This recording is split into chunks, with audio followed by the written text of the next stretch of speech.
The Loneliest Highway. Neil inhaled the arid blast rushing through the passenger window. He gazed out at the vivid blue stretching out in every direction before meeting the bright desert sand at the horizon. Only the black asphalt broke the monotony of sky and grit as their van sped down the highway. Closing his eyes, he stuck his hand out of the window, letting the dry wind flow around his palm. "Can you believe it?" Alan yelled from the back, breaking Neil out of his reverie. "Look at all this. Just look at it," Alan continued. Neil spun in his seat to see Alan laying on the floor of the van, buried in the money. "Have you counted it?" Phil asked from the driver's seat. "Count it? How am I supposed to count this?" Alan leaned between the two front seats and fanned out $100 bills in each hand. "Come on, man," Phil said as he pushed Alan back to the rear. "Don't be pulling stuff like that right now. What if we get pulled over, huh? How would that go over with a cop?" "Really?" Neil said as he chuckled. "I don't think that'll be an issue for a while. That last time we passed had no service for 88 miles. I think we're safe." "Well, I don't want to take any chances. Alan, clean it up and start counting the bags. I want to know if it's all there." Phil set his jaw and looked out at the road ahead without another word. Alan gathered the money together and sorted it back into his black duffel bag. For the next half hour, the rush of the wind drowned out Alan's grumbling as he counted the individual bags of money. Neil could hear Alan murmuring to himself, much like he did their freshman year of college when something troubled him. Neil looked back to check on Alan and saw him holding a small, black, rectangular device in his lap. "What's that, bud?" "What's what?" Phil craned his neck around. "You," Neil pushed head straight again, "watch the road. I've got this." He turned his attention back to Alan and asked, "What have you got there, Alan?" "Don't know, man." Alan turned it over in his hands and continued. "I think it's a tablet or something. A little thicker than a normal device, but look, here's a USB input. I don't see a switch or anything, but if I got it open, I'm sure I could get it working. Here, check it out." Neil took it from Alan's outstretched hand. As he took it, his arm dropped slightly at the heft of the object. He peered at the side that appeared to be a screen, but the black opaque surface revealed nothing. "Toss it," Phil said, glancing over at Neil. "I say we toss it. It's got to be some sort of tracker. Get rid of it." "Alan, if it's a tracker, can you do something with it? Can you make them think we're somewhere else if someone's looking for us?" "Well," Alan responded, "I'll need a way to turn it on, but yeah, I think my laptop could handle it." His eyes lit up as he took the tablet back from Neil and pulled his laptop out from the case. "We've lost him now," Neil said as Alan stared at the tablet. Neil glanced back to watch Alan connecting his various toys to the device. He chuckled to himself as he turned his attention back to the road.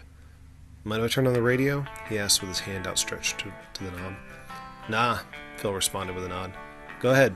Need some tunes, and I don't think your buddy's even on this reality currently, so you don't care." Neil turned the knob, and static poured from the speakers, echoing in the open body of the van. All three cringed and covered their ears until Neil turned the radio off again. "Yeah, sorry about that, fellas. Guess no music out here for us now." "Not out here." Neil looked around again at the emptiness speeding by outside the window. Turning back to Phil, he said, "You mean to drive for a bit?" "Don't mind. You've been at the wheel since we grabbed the cash." "Thanks. Maybe in a bit, but I'm fine now." Phil reached down beside his seat, grabbed an energy drink, and said, "As long as we got this, I'm good to go." He returned his attention back to the asphalt. Phil looked out over the road to the horizon and squinted against the shimmering waves in the distance. Highway 51, the loneliest highway, offered their escape route. Nothing and no one stood in the way of their freedom. Neil pondered their luck in finding the score. The odds always surprised him. Luck never favored them this much. He looked back at Alan to check on his progress and laughed. "Dude, what are you doing? Sleeping on the money?" Alan sat up and leaned between the two seats. "What?" Phil said, turning his head back. "Aren't you doing your hacking thing? Is it done?" "Really?" Alan responded. "You watch too much TV. You probably think I should be hitting my keyboard loud and fast. The faster I type, the better I hack, is that right?" He smacked Phil on the back of the head and continued. "Nah, man, I got a program I compiled that's testing out vulnerabilities in the security of the tablet. It's very similar to some of the stuff I worked with when I was in the intelligence field." "What does that mean? Are you James Bond before you turned to a life of crime?" "No," Neil said. "He's the cue to my Bond." You wish. Alan went back to his laptop. I worked in private IT security for a bit when I left college. After a while, I got bored and wanted something new. That's when this came up. Buddy, Neil said as he tapped Alan on the side of the face, you got the golden ticket when you found out about the score. Can you believe how easy it was? I know. Basically sitting there, ask can be taken. Hey, what's wrong with your nose? Phil asked, looking into the mirror at Alan. Neil turned his head back and saw blood running from Alan's nose. Don't get any of that on the money, Phil said, pointing a finger at the rear view. You okay, man? Neil asked. Oh yeah, peachy. Happens all the time when I have headaches. Alan waved his right hand at Neil as he scrounged around for a cloth in his bag. You have a headache? No, but it's just a nosebleed. I'm fine. Don't worry. Neil let him be and looked back at the road. The van slowed and eased onto the shoulder. Neil cocked his head and inquired of Phil why they were stopping. Phil's only response was to grab his crotch. As the van stopped, he hopped out and walked around to the passenger side and walked to the nearest bush. Neil decided he might as well too and looked back at Alan, but decided against breaking him away from his laptop. As he exited the van, his eyes adjusted to the increased light, and he put his hand over his forehead. Mountains now spotted the horizon, but they still had many miles to go on Highway 51. Neil started away from the van, but paused as he heard Alan scrambling in the rear. The door slid open and Alan jumped out, his eyes wide and sweat staining his shirt as he turned to Neil and grasped him on the shoulders. We are dead, he said and turned back to the open door. What do you mean? Neil took a step closer, but Alan stepped back with the tablet in hand. You were right, in a way, he called to Phil. It's tracker, which I disabled it, but oh man, there's more. What's he rambling about? Phil asked, walking up and zipping up his pants. Neil just lifted his hands in response and looked back to Alan. Look at this. Just look at what I found on here. Alan turned the tablet toward them. The screen, now illuminated, showed a shield icon emblazoned with the blue letter A. Alan tapped on the icon, and the screen shifted to another screen. With black letters on white background, the shield in the upper right-hand corner, it displayed the following. Congratulations on the successful deployment of the package. Project Aegis thanks you for your service. Please follow the prompts on the following screens to determine patient 0 and take samples. What does that mean? Phil snatched the tablet away from Alan. What did you do? He asked as he tossed it to the side and grabbed Alan by his shirt. Pinning him to the side of the van, Phil yelled, Tell me what you did before I tear you up! He raised his fist, but Neil tackled him and wrestled him down to the ground. After taking a blow to the side of the head, Neil stood and backed away from Phil. The side of his face grew hot and tight where the blow landed, and he pressed his hand against his cheek. Back off, Phil! Neil raised his hand at Phil, who sat up in the dirt, but remained on the ground. We don't know what's going on yet. Alan, can you elaborate? Alan shuffled to the tablet and picked it up. He held it out with a trembling hand. Neil noticed that his nose bled again. It's bad, man, Alan said as Neil took the tablet. It's really bad. There are projections in there in the hundreds of thousands. And that's just the low end. Alan coughed and blood sprayed over his hand as he tried to cover his mouth. Neil reached a hand out for him, but Alan waved him off. Read the data, go ahead. We weren't supposed to access that tablet. That was for whoever found us. We were set up. What do you mean? Neil's stomach lurched and his mouth went dry. Yeah, Phil stood and walked to Neil's side. How are we set up on this? This was your gig. Well, Alan said through another coughing fit. I'm not sure, but it looks like according to this thing, the money was meant to be stolen and distributed by this Project Aegis.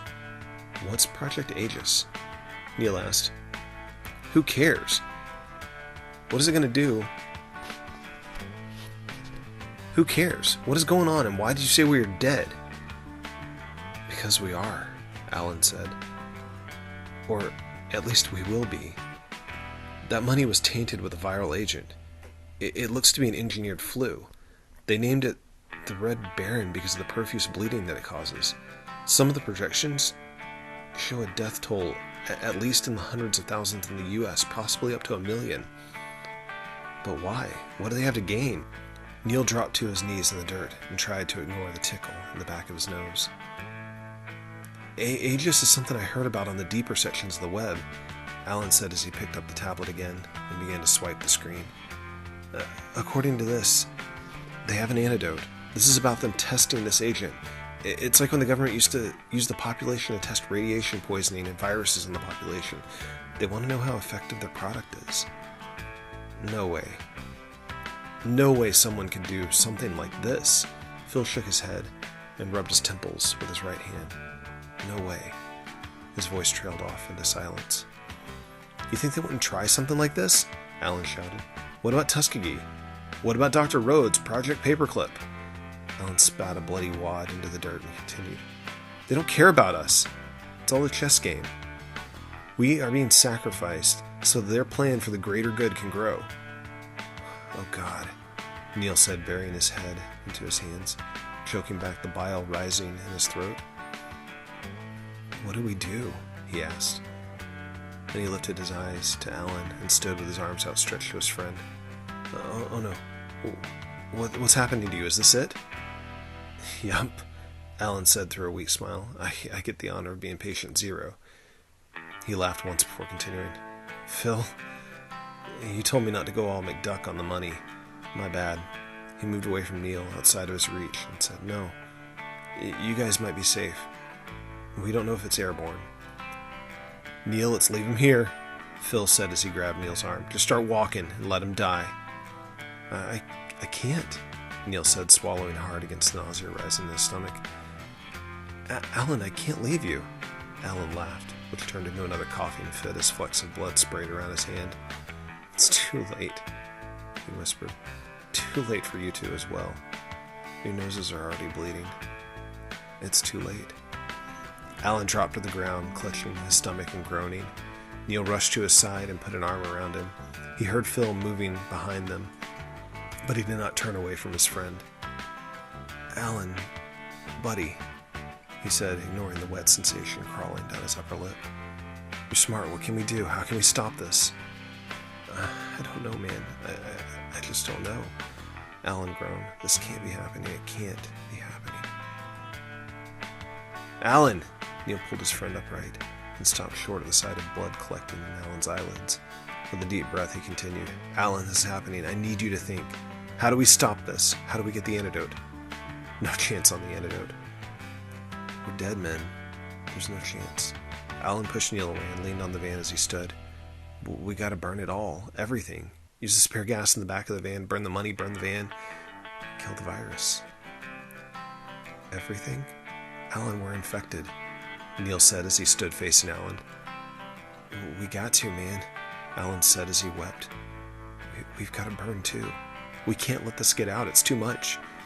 Come on, let's think this through. There's got to be another way. I tell you what we're going to do. Phil came back from around the back of the van with a pistol pointed at Alan. We're going to finish this road trip. Pointing the gun at Neil, he continued. If your friend is right, we're dead. Nothing's going to help us. We might as well finish this fight. What are you saying, Phil? Neil asked. I'm saying that we're dead anyways. We can die here in the middle of nowhere, or we can do what this aegis group wanted of us. I say we die with purpose. Take out as many as we can. He wiped the blood off his upper lip with his free hand and waved towards the van. Go on, boys, he said. Let's saddle up and finish this race. Alan pushed away from the van, took a moment to gather his feet. Phil backed away and waved again at the van. Neil stepped closer to Alan and reached out to help him steady him. Before he could offer support, Alan lunged at Phil and tackled him to the ground. As they rolled, Neil ran over to them and tried to separate the two men. The gun flew from Phil's grasp, and Neil broke free to leap for it. But as he lunged, Phil moved with a liquid speed and pinned Alan to the ground with a knee, grabbed Neil by the back of the shirt, and threw Neil back against the van. Neil's vision, rimmed with black, blurred as his head struck the bumper. His legs refused to stand and his arms felt as though weights had pulled on them. As his vision cleared, he could see Phil retrieve the gun and stand over Alan. Neil pushed himself forward and began to crawl towards Phil, his fingers gliding through the hot sand. He tried to call out, to plead for Phil to stop, but he only choked and spat blood into the grit below. He paused as his hand brushed up against a rock, and he entwined his fingers around the warm, smooth stone. Neil pushed himself up, slowly stood upright, and approached Phil. The report from the gun felt like a shockwave, and Neil stumbled back a step. As Phil turned, Neil's senses sharpened and focused. He swung the stone and caught Phil on the side of the head. The larger man crumpled like a doll, and Neil pounced upon him. Neil flailed his fist upon the larger man as his screams resounded across the open sand. He finally rolled off Phil and collapsed on his back between the bodies. Placing his hands over his swollen face, he screamed again and felt the tears stinging his cuts as they spilled down. Neil rolled onto his side and pulled Alan over to himself. "I'm sorry. I'm so sorry," he whispered, his face close to Alan's, willing to feel his friend's breath against his face. "What do I do now?" He pushed himself up and winced at the pain shooting through his head. As he stood, a loud, wet cough doubled him over. When he pulled his arm away, his elbow showed splatters of blood. "Too late, buddy," he said to Alan's corpse. "Too late for me, too. I think you might be right. Only one thing left to do." Neil alternated between dragging the bodies toward the van and succumbing to coughing fits until finally he had both corpses piled upon the money in the back. He walked to the rear and opened up the double doors. They had 2 10-gallon plastic spares for the trip. Neil poured 1 full canister over the bodies and money, and the remaining canister he poured over himself and the front seat. As the fumes filled the van and the baking heat, he felt himself growing lightheaded. "Not much longer, guys," he said as he opened the driver's window a crack. "Not much longer at all." His voice trailed off and his head drooped as his consciousness slipped from him. The coughing fit brought him back to cognizance. Neil coughed one last time into his hand and it came away covered in blood. Neil looked back at the bodies, gritted his teeth at the pain in his side, and let his gaze linger on Alan. His hand stretched out to Alan. He whispered one final goodbye to his friend. The smell of gasoline stung his nostrils, and he closed his eyes against the fumes filling the enclosed space of the van. He wiped the tears from his eyes and grabbed the lighter from his pocket. He fumbled with the lighter for a moment, praying that the heat destroyed the virus. His finger pressed into the striker and watched his finger go white with pressure. Neil watched, as if removed from his body, as his finger slid down the lighter, and a small, insignificant spark leapt from the lighter and ignited the fumes. The blue waves spread out, and Neil closed his eyes to the expanding heat. "Oh God," he prayed, beyond the pain and anguish. "Oh God, let it work." Outside the van, between screams, his voice rose above the sounds of the flames, echoing across the sands. Finally, he stopped, and the sound of the flames spoke in quiet contrast as they burned the inside of the van and the 3 occupants.